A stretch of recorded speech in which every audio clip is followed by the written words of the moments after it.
Hello viewers, कैसे हैं आप लोग। मैं बोल रहा हूँ साइन और आप लोग देख रहे हैं साइन ऑन किड चैनल। आज मैं बनाने जा रहा हूँ एक पेपर शर्ट। इसके लिए मैंने पहले ले लिया एक रेक्टेंगल साइज पेपर।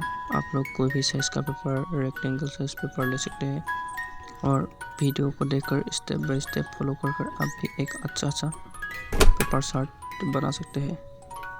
देखते रहिए इस वीडियो को।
हमारा पेपर शर्ट लगभग रेडी हो गया है।